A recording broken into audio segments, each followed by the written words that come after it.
I guess that, yeah, that was a loaded question. Obviously, A 6. Wow, so that's for a big Clydesdale or something. That's for a big draft horse there, right? Yeah, and then the smallest one I got is right here. Wow, that's quite the difference. This is a triple lot. Okay.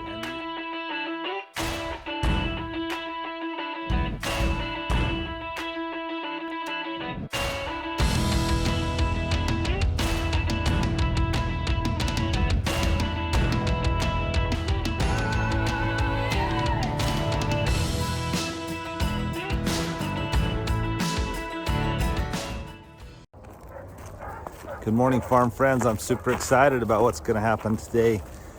Those of you that watch our channel have met Kordale de Spain. He's a farrier. He's a young man who went to high school here locally and then went away to farrier school, and we've had him help us with some projects. Well, a lot of you have asked a ton of questions about shoeing a horse, and so I think we're going to probably make this into 2 videos. One will be just a really detailed video about how to shoe a horse and maybe questions that some of you have had about shoeing a horse. But then I have Chief, who is one of our rescue horses that we're really loving. We had to take care of Pippi's feet first and Brownie's, some of the horses that really needed some hoof care immediately, but it's Chief's turn to get his feet trimmed up and looking better.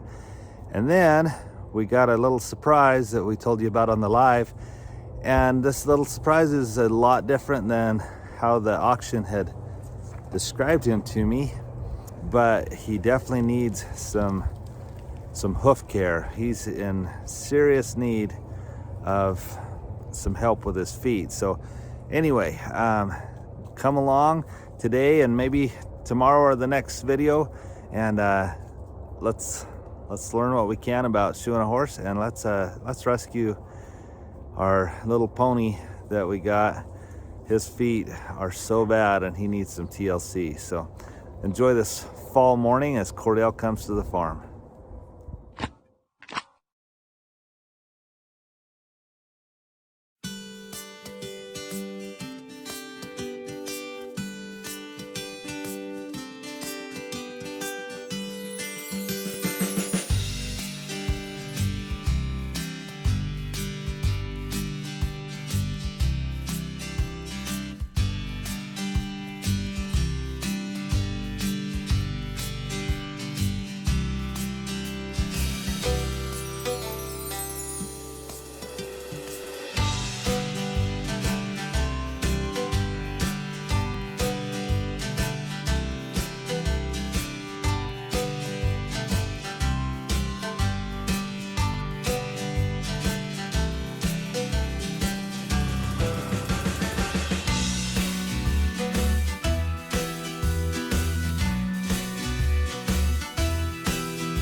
There's Kordale, and I guess he's been shoeing enough horses to get a new truck. This is pretty awesome.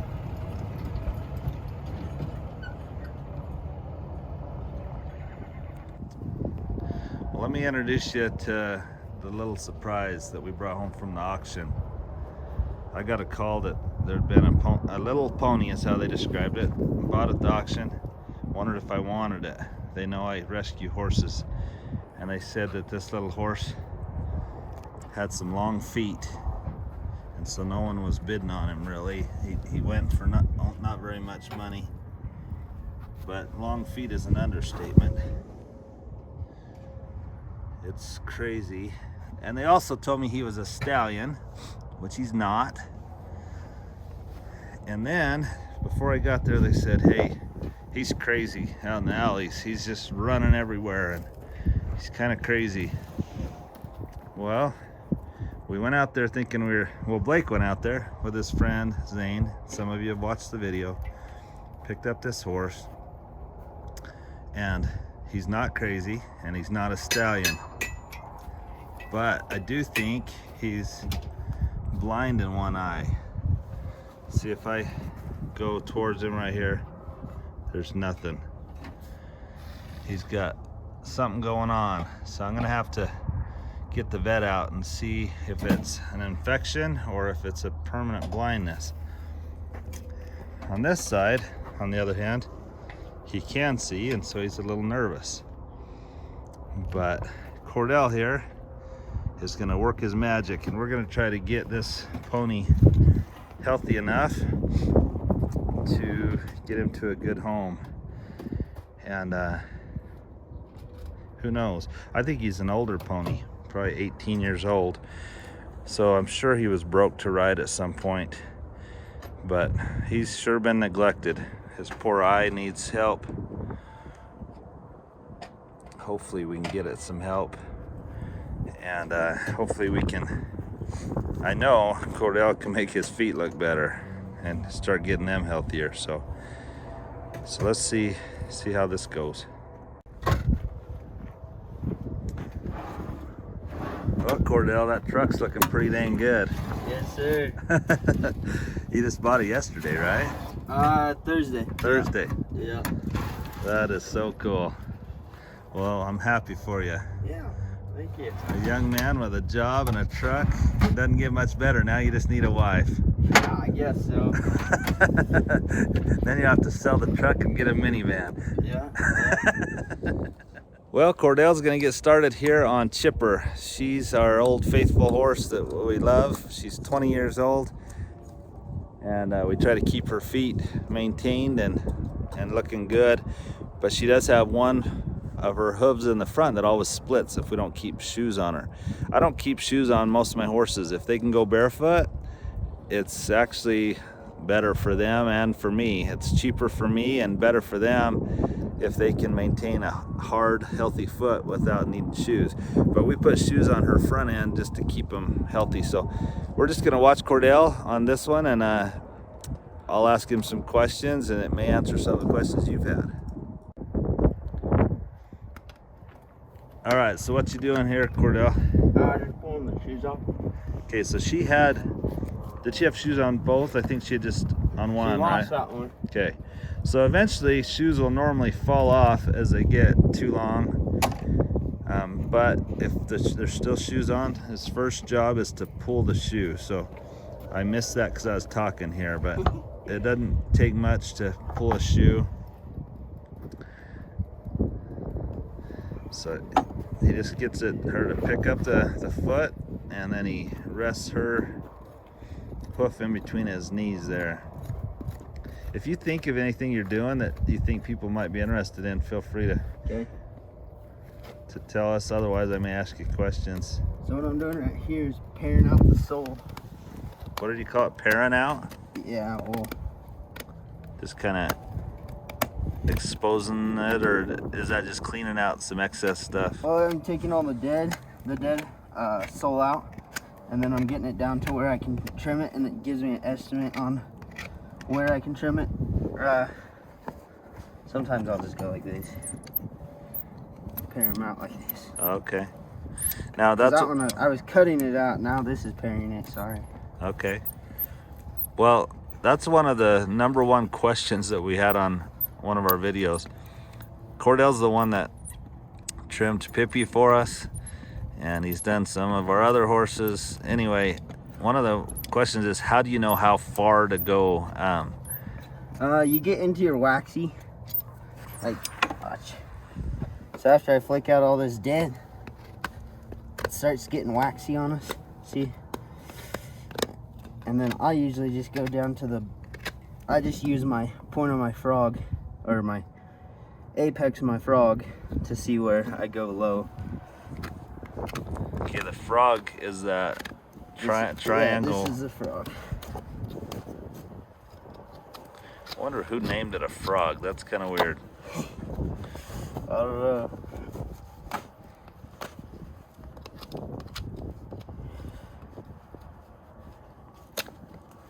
So he's just cleaning out the sole of the foot, kind of getting an idea of what needs to be removed, and And this is Chipper, like I said, and we're gonna put shoes back on her front end. I don't put shoes on her back end unless I'm going up in the mountains or in some serious rocks. Chipper has good feet. I guess good hooves, but don't matter. yeah.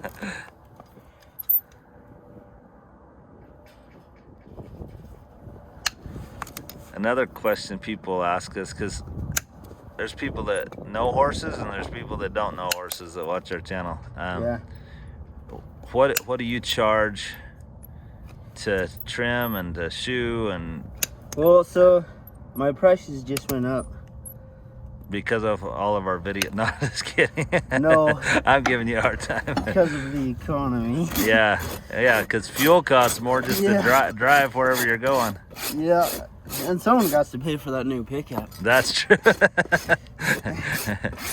No, so my starting price, because it can vary, my starting price is $70, and then my starting price for shoes is $120. So 70 to do what? To trim. Okay, 70 to trim. And then $120 for a full set of shoes, so fronts and backs. Okay. And then it's $90 for a half set, so this, like the fronts.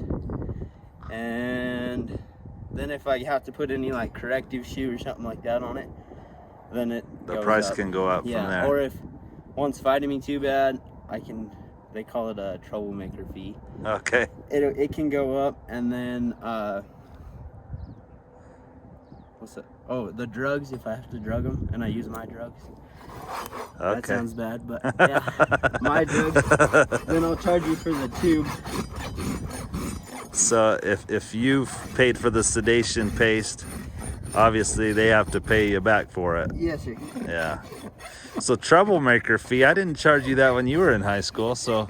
Hey. Never in your class, that's why. Okay, there you go. Some of my teachers wish they charged me that, probably. They just weren't, they weren't mean enough to charge that. Yeah, that's right. I don't know the correct term for that. Kordale's a respectful, great kid here, so. And not a kid anymore. He's a young man who bought his first truck, and I don't know if it's your first truck, but it's your first new truck. Yeah, first brand new. It only had 100 when I walked out of it with the dealership. Oh wow, that's awesome. Let's do that other stuff. Oh, that rasp that everyone was asking about is a Cody James rasp. Oh, thank you for answering that. Yeah, so many of you ask him about his rasp. I don't have it on me. It's in the trailer. Yeah, we'll show it a little later, but he does have a cool rasp. I hadn't seen one like that before, and so many of you were asking about it. There's different types of rasps. The one that you just used is... That's just an average rasp. It's just a, I don't even know what it is.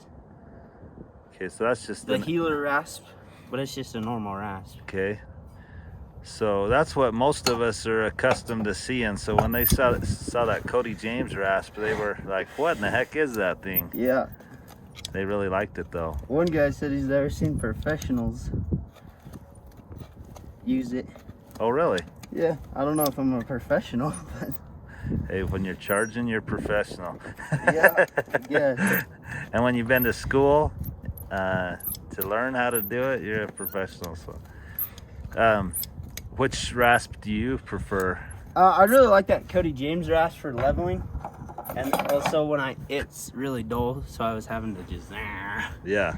So, I really like that rasp to get him perfectly level, but it's dull, so I'm using these rasps. But these rasps are really good to finish and stuff. They hold an edge pretty good. How do you sharpen a Cody James? You just have to buy a new one, and then I think you can send them back. You can send them back and they'll sharpen them. Okay. But I'm not really sure. I need to look into that. But I just gotta order new blades, and then I can just replace the blades. Hey, some of you that watch our channel have connections to horse tack and feed stores and tractor supplies and things like that. That'd be cool. Let's see if we can get Kordale some Cody James blades sent to him. Yeah. That'd be kind of cool. Send him enough that he'll shoe a horse or two free for me. So. No joke.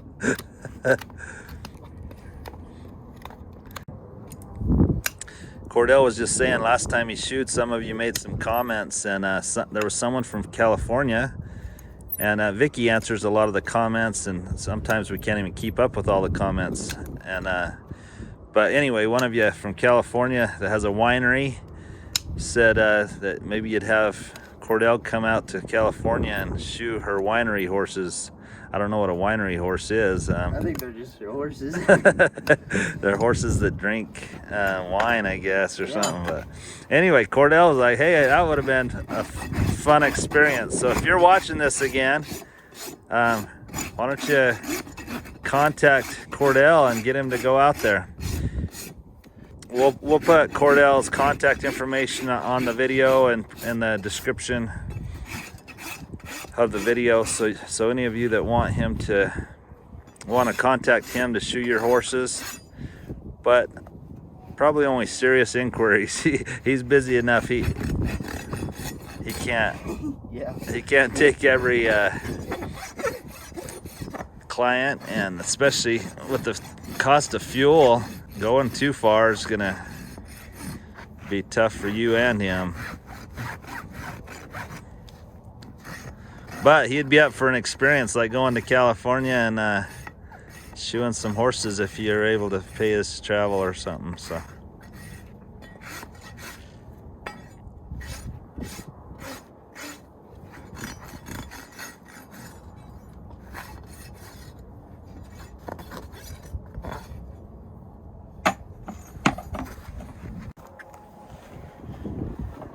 Little.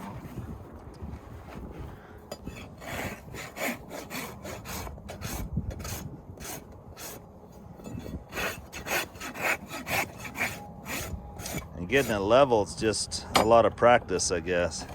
Yeah. I'll go over here and check the size, and then if it's the wrong size, then I'll get a different one. So what size are you thinking she is? I think she's a 1, but she's not like a big one like this big old foot. She's kind of narrow. So he picks the shoe that he thinks is gonna fit her, and they go by aughts, right? What are the different sizes of shoes? There's a triple aught, double aught, a 1, a 2, 3, 4, 5, So what's the biggest and the smallest? You can get 8s, but the biggest I got in here is I guess that was a loaded question. Obviously, a 6. Wow, so that's for a big Clydesdale or something. That's for a big draft horse there, right? Yeah, and then the smallest one I got is right here. Wow, that's quite the difference. This is a triple aught. Okay, and you thought Chipper was a 1/0? Yeah. Well, it doesn't. So when you get into your 1s, then it's just 1. Yeah, you chose the right shoe, but now did you say you fit the shoe or? Yeah, I'll shape it.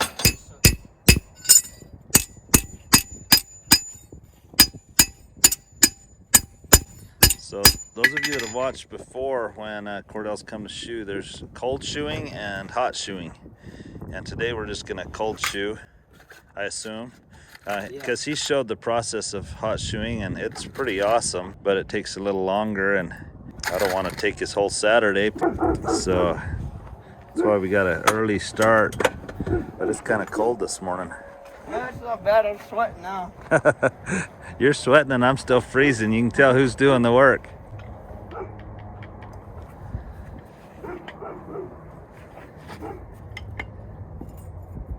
So it's amazing how these guys just look at it, put it on there once, then they go shape it, and then look at that. He didn't have to go back to the anvil. That was good enough. So he tacks it on. Isn't that what it's called? Just tacking it on? Yeah.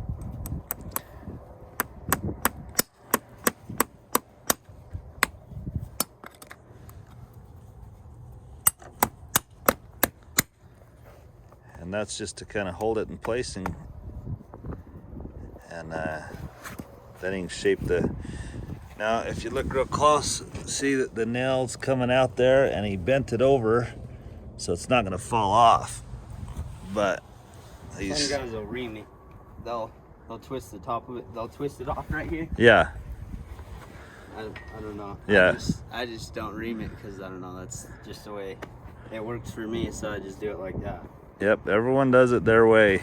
So if any of you are farriers and watching this, you're probably going to be like, well, that's not how you do it. Well, that's not how you do it, but but Kordale does it different. So the main thing is the final product. You want to have shoes on that are going to help the horse to stay safe. Like I say, I like to keep my horses barefoot if I can.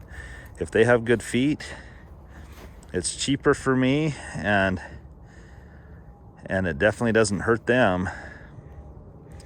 But if I'm going up in the rocks, out in the mountains, then I put shoes on them. You know, if I'm going on a backpacking trip or a packing trip or something.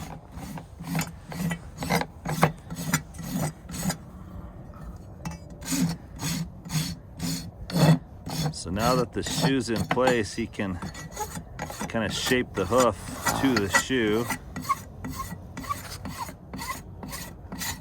At first you shape the shoe to the hoof, and then once you get it tacked on there, you shape the hoof to the shoe. So yeah,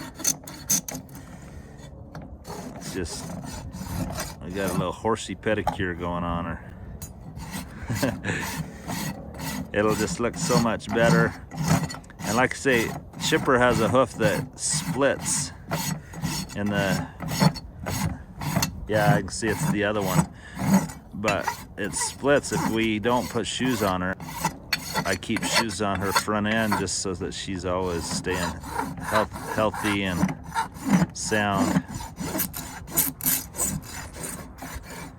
So once you tacked it on her, then and you shape the hoof. Now do you go ahead and put in all the nails that you're gonna put? Yep. And then I'll go do the other one.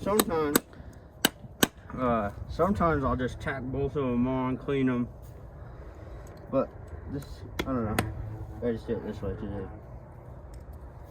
Okay, now there's a beveled edge on a nail, because some of you have wondered, how does that not hurt the horse? But as he starts to pound that in, he puts it the right direction so that it naturally, because of the beveled edge, it causes the nail to come out. Yeah. So as he pounds those in with that bevel, it shoots them out the side. He clinches them over, not clinches them, he just bends them over just to hold them in place. He shapes the hoof to the shoe then, and then I'll show you. I'll probably turn it off now because you've already seen all this, and he'll clinch them, which is what he's got to do here in a little bit.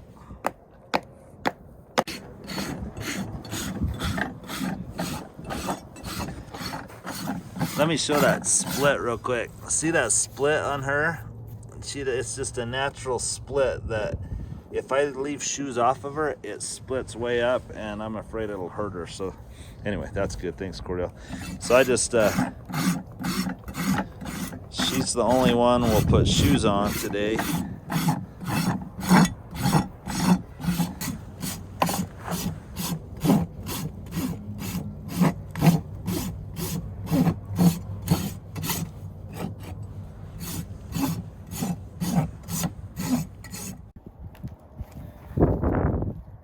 Okay, so he's got them all tacked on, and he trimmed the back hooves. I got a phone call and missed the back hooves, but now what are you doing? I'm cutting the nails off, and then I'm gonna clinch them. So you cut them off. Do you leave just a little bit out? Yeah. Just so I can get my clinches on them. But a lot of guys will ream them so they cut out that cutting step. And then I'll run the groove underneath them just so that them nails will sit in that groove.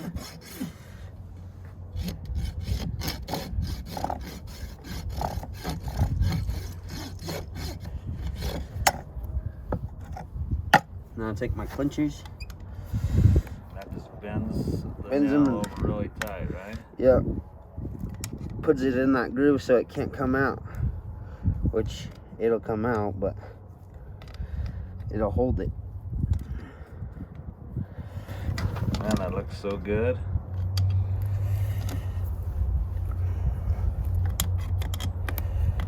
And that pulls the shoe right up snug with the hoof too. Yep. And I'll just take my rasp and clean off the nails so they don't cut anything. You don't want any sharp barbs or something that could cut the horses. That looks awesome. So guys, Kordale's taking us through what it takes to shoe a horse. He makes it look so easy, some of you may think you could do it. So, but once you try it once, you're like, oh my gosh, this is a lot of work, and it can be hard on your back. And Chipper's been, besides being a little heavy on her feet to pick up, she's done really well. If you can imagine doing this with a moving target. Yeah. That's the tough part, isn't it? Yep. When they don't really want to stand. Yeah. So anyway, hope you've enjoyed learning how to shoe a horse. We appreciate Kordale. And then we're going to move on to the little pony that Blake's already nicknamed or named Spur. So that'll be not on this video probably. I'll bet we put it on a separate video. But anyway, thanks Kordale for helping us out today. You're welcome.